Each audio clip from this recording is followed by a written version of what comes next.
ఉంది కాబట్టి ఏంటి అసలు దీని విషయంలో మీ మీ కేంద్ర ప్రభుత్వం నుంచి మీరేం మాట్లాడతారు? ముందుగా ప్యానెల్ అందరికీ నమస్కారం. ఉమ్, హరీష్ రావు గారికి ప్రతి దాంట్లో రాజకీయంగా ఆ, ఎట్లా అంటే రాజకీయ లబ్ధి కోసము ఉమ్, డ్రామాలు చేయడం అలవాటు అయిపోయింది. ఎందుకంటే ప్రతి విషయంలో కూడా రాజకీయంగా వెతుకోవడం, రాజకీయంగానే దాన్ని బయటికి ప్రొపగండా చేయడం అనే దానిపైన ఉమ్, చేస్తాం. అసలు దేశవ్యాప్తంగా అందరూ తెలిసిన విషయం ఏంటంటే కొట్లాడేది కాంగ్రెస్ బీజేపీ అని. ఉమ్, అయినా వారి చీకటి ఒప్పందాలు ఢిల్లీలో చేసుకొని కాంగ్రెస్తో మాట్లాడుకొని ఈరోజు బీజేపీ కాంగ్రెస్ కలిసి ఆడుతున్న నాటకాలని చెప్పడం ఎంతవరకు కరెక్ట్? ఉమ్, ఇప్పుడు విషయం ఏంటంటే మనం కూడా ఎప్పుడు కూడా నీటి విషయంలో మనం ఏ రోజు కూడా మన తెలంగాణకి అన్యాయం జరగాలి, తెలంగాణ నుంచి నీళ్ళు తీసుకుపోవాలని ఏ రోజు మనం బీజేపీ మాట్లాడలేదు. ఎక్కడ ఏ మన సందర్భం రాష్ట్రం మనం ఎందుకు అన్యాయం చేసుకుంటాం? మరి ఇప్పుడు వారు మాట్లాడుతున్న మాటలు ఎట్లున్నాయంటే మనం ఏదో సహకరిస్తున్నట్టు చంద్రబాబు అంటే నాయుడు ఇక్కడ ప్రాబ్లం ఏంటంటే అక్కడ గురు శిష్యులు కదా, అక్కడ కొడుతుంది దెబ్బ అనేది ఇక్కడ దాన్ని హైలైట్ చేస్తున్నారు. గురు శిష్యులు అంటే అండి ఎవరు? పైగా మీరు అక్కడ కూటమిలో ఉన్నారు, అది కదా ప్రాబ్లం ఇక్కడ. ఇప్పుడు నేను ఒకటి అడుగుతున్నాను, ఉమ్, మైనింగ్ విషయం. చంద్రబాబు లేకపోతే ప్రభుత్వం ఉంటుందా? అది ఇప్పుడు మైనింగ్ లో ఉమ్, మైనింగ్ విషయం, ఇప్పుడు కూటమి అంటే టీఆర్ఎస్ గవర్నమెంట్ రాకముందుకు అదే చంద్రబాబు నాయుడుతో కూటమి కట్టిన వీళ్ళు. ఉమ్, మరి అప్పుడు ఎందుకు కట్టిరు? అవును. జై తెలంగాణలో జై ఆంధ్రతో ఎందుకు కూటమి చేసిరు? సందర్భాలు సమయము దాన్ని బట్టి నడుస్తుంటది ఓకే. అంతే తప్ప పిచ్చిస్తారు. ఇప్పుడు ఒక విషయం అర్థం చేసుకోవాల్సిన విషయం ఏంటంటే ఉమ్, మీరు ఆ రోజు తెలంగాణ కోసము తెలంగాణ విషయంలో మీరు ఎన్ని రకాలుగా ఏమంటారు బొంతపురినైనా ముద్దించాలని చెప్పేసి అన్ని పార్టీలతో ఏకమయ్యి ఆ రోజు మీరు చేసినప్పుడేమో అది సంసారం, ఉమ్, వేతోలు ఉన్న వాళ్ళకు వ్యభిచారం.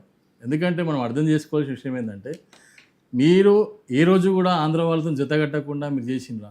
ఉమ్, ఉమ్, విమర్శించేటప్పుడు మనం అది ఆలోచించుకోవాలి.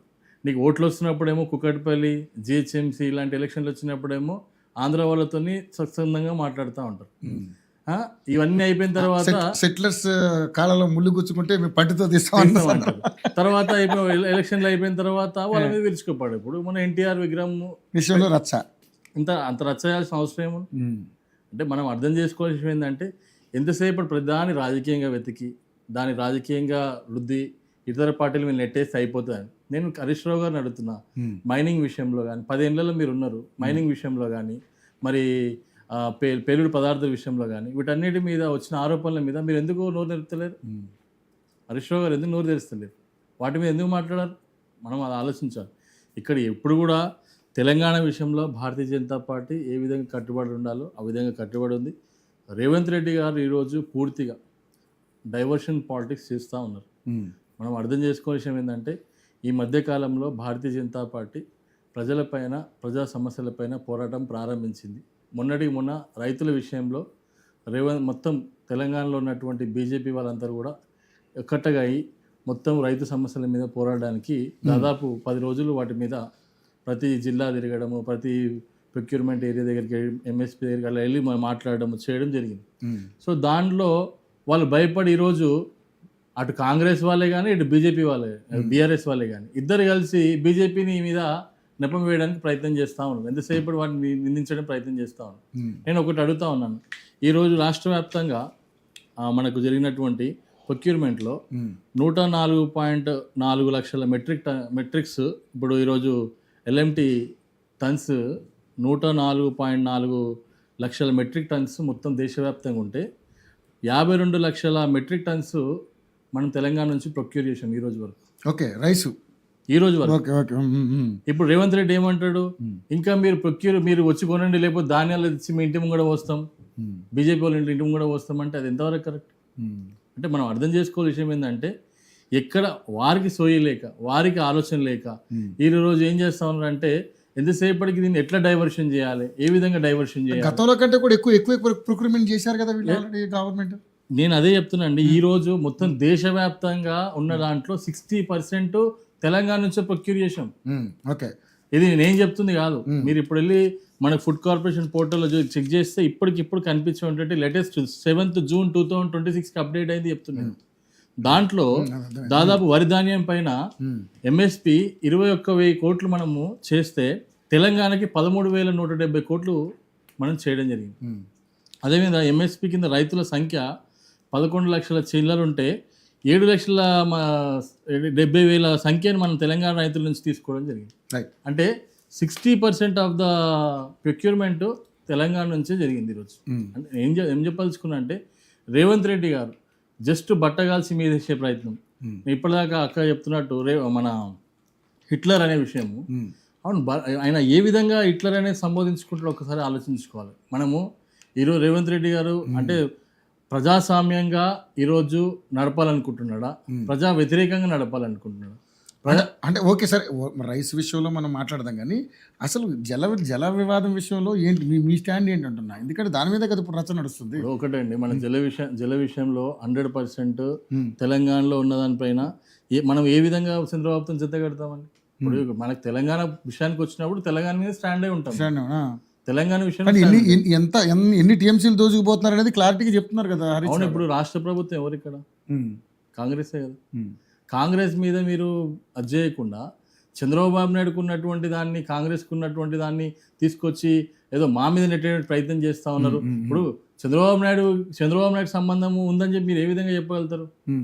ఇప్పుడు ఏదో ఎన్డీఏలో ఉందని చెప్పేసి ఆ బట్ట కాల్సి మా మీద చేసే ప్రయత్నం చేస్తాం. మరి వీళ్ళు కూడా ఇప్పుడు మరి కేసీఆర్ గారికి జగన్ రెడ్డికి సంబంధం ఉన్నట్టు ఏ రకంగా చెప్పగలుగుతున్నారు? అట్లా చెప్పండి మీరు కూడా, ఆ విషయాలు కూడా బయట పెట్టండి. ఇప్పుడు విషయాలు ఏంటంటే కొన్ని మనం ఆరోపణ చేయడం చాలా అదే వచ్చింది. ఆరోపణ ఈజీ చేసి ఆధారంగా వాస్తవాలు ఏదైనా మాట్లాడినప్పుడు అథెంటికేట్గా లెక్కలతో ఈ విధంగా ఇట్లా జరుగుతుందని చెప్పడానికి. ఇక్కడ నేను సతీష్ అని అడుగుతుంది అంటే రాష్ట్రంలో ఉన్న ప్రభుత్వం మీది, జరుగుతున్న విషయం ఏది, వాటి మీద అరికట్టాల్సిన సమానం చెప్పాల్సిన విషయం మీద మేము దానిపైన పూర్తి కట్టుబడి ఉన్నాం. మేము పూర్తి తెలంగాణ విషయంలో మేము పూర్తి కట్టుబడి ఉన్నాం. నేను ఒకటి జరుగుతూ ఉన్నది, హరీష్ రావు గారు చేసినటువంటి చీకటి రాజకీయాలకి కాంగ్రెస్ ని కాపాడే ప్రయత్నం ఈ రోజు చేస్తా ఉన్నాడు. చంద్రబాబు నాయుడిని బీజేపీని విమర్శించడానికి ప్రయత్నం చేస్తాను. అసలు బీజేపీ ఇప్పుడు ఇక్కడ డైరెక్ట్ కాంగ్రెస్ చేసిన తప్పుని బీజేపీని ఎందుకు వచ్చారు? అలా సంబంధం ఏముంది దేని విషయంలో? అంటే ఈ విషయంలో కేంద్రం నుంచి ఎవరు మాట్లాడతలేదు అని అంటున్నాడు ఆయన. అవునండి, ఇప్పుడు ఇక్కడ రాష్ట్ర మంత్రులు ఉన్నారు కదండి, కేంద్ర మంత్రులు ఉన్నారు కదా, వాళ్ళు మాట్లాడాలి కదా. కిషన్ రెడ్డి గారు మాట్లాడుతున్నారు కదా. మా కిషన్ రెడ్డి గారు మన జలాల విషయం, మన తెలంగాణ విషయం, మనకు జరుగుతున్న అన్యాయం మాట్లాడాలి కదా అంటున్నారు ఆయన. బరాబర్ సందర్భం వచ్చినప్పుడు, ఏ విషయం వచ్చినప్పుడు, ఏ సందర్భాన్ని ఏ విషయాన్ని లేవనెత్తాలో 100% మాట్లాడతారు. ఇక్కడ మనం అర్థం చేసుకోవాల్సిన విషయం ఏంటంటే ఎంతసేపటికి ఈ తెలంగాణలో అక్కడ ప్రతిపక్షంలో ఉంచి వాళ్ళతో నడిపిస్తుంది కూడా కాంగ్రెసే. కాంగ్రెస్ కూడా ఇక్కడ డైవర్షన్ పాలిటిక్స్. ఎందుకంటే ఒక రైతుల మీద జరుగుతున్నటువంటి ఇష్యూని ఏ విధంగా డైవర్ట్ చేయాలి, ఇది రైతులది చాలా కిందకి వెళ్ళిపోతుంది సబ్జెక్టు, కింద గ్రామస్థాయి. ఎందుకంటే రైతులది ప్రతి దగ్గరికి గ్రామస్థాయికి వెళ్ళిపోయింది. ఈ సబ్జెక్ట్ని డైవర్ట్ చేయాలి. ఇప్పుడు కొనుగోలు చేయకపోతే ఇంకా చాలా దారుణంగా ఉంటుంది. ఈ సబ్జెక్ట్ డైవర్ట్ చేయడానికి ఇక్కడ అటు హరీష్ రావు ఇటు కాంగ్రెస్ వాళ్ళు ఆడుతున్నటువంటి నాటకం. ఇప్పుడు ఈ జల వివాదం తీసుకొచ్చారండి. ఎగ్జాక్ట్లీ చెప్తా ఉన్నాను. అంతే తప్ప ప్రజల ఇష్యూ ఇప్పుడు వాటర్ ఉన్నది, 10 ఏళ్ళ నుంచి మీరున్నారు కదా, అధికారులు ఉన్నారు. మరి అప్పుడు ఏం చేసిండ్రు? మరి వీళ్ళు కూడా గట్టిగా ప్రధాన ప్రతిపక్షంలో మీరు ఉన్నారు, వీళ్ళు ఉన్నారు. మరి నిజంగా నేను తలకాయ మహబూబ్ నగర్ అన్నప్పుడు మరి అక్కడ ప్రాజెక్ట్ కట్టాలని ఎందుకు, అంటే అటు బీఆర్ఎస్కి సోయి లేదా, లేకపోతే అడిగేవాడు మీకు సోయి లేకుండా పోయిందా? మాకు కూడా గుర్తుపెట్టుకోండి, ఏ డిపిఆర్ తీసుకొచ్చి ఎవరికైతే మన నిజంగా రేవంత్ రెడ్డి ప్రభుత్వానికి అంత చిత్తశుద్ధి ఉంటే, నిజమైన ప్రజలకి అన్ని న్యాయం జరగాలి, మంచి జరగాలి అనుకున్నప్పుడు ఒక మంచి డిపిఆర్ని తయారు చేసి ఆ ప్రాజెక్ట్ ప్రభుత్వం దగ్గర తీసుకొచ్చి, కేంద్ర ప్రభుత్వం తీసుకొచ్చి మాట్లాడితే సరిపోతుంది. ఈరోజు రేవంత్ రెడ్డి గారు ఏం మాట్లాడుతూ ఉన్నారు? కిషన్ రెడ్డి గారు నా ఎంబడి రావాలి, నా ఎంబడి వస్తలేడు అంటే సీఎంగా నీకేమడ్డామండి? సీఎంగా నీకేమడ్డాము మోడీ గారిని కలవడానికి? మీరు అనేక సందర్భాల్లో కలిసిరు. ఈరోజు జస్ట్ ఏంది కిషన్ రెడ్డి గారి మీద బట్టేయాలి. ఏ విధంగా వేయాలి? కిషన్ రెడ్డి నా ఎంబడి వస్తలేడు అంటే కలిసి రావట్లేదు, తెలంగాణ ప్రయోజనాల కోసం కలిసి రావట్లేదు. ఎంతవరకు కరెక్ట్ అది? ఒక సీఎం గా మాట్లాడే స్థాయి మాటలేనా? నువ్వు డైరెక్ట్ మోడీ గారితో మాట్లాడినటువంటి స్థాయి సీఎం గారిది. ఓకే, మీరు ఎప్పుడన్నా రాయినప్పుడు ఏమన్నా లెటర్ పెట్టిరా కిషన్ రెడ్డి గారు రండి నా ఎంబడి అని చెప్పి? మాటలు 100 మాట్లాడొచ్చు అండి, నేను ఎప్పుడే చెప్తున్నాను, మాటలు 100 మాట్లాడొచ్చు.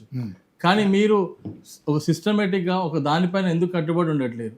ఇప్పుడు మీరు చెప్తున్నారు హిట్లర్ అని చెప్పేసి, హిట్లర్ అని సంబోధించారు. అది మాట్లాడదు మళ్ళీ మాట్లాడదు. ఎస్, రాజకీయ విశ్లేషకుడు కాల్శెట్టి పశుపతి గారు. సరే,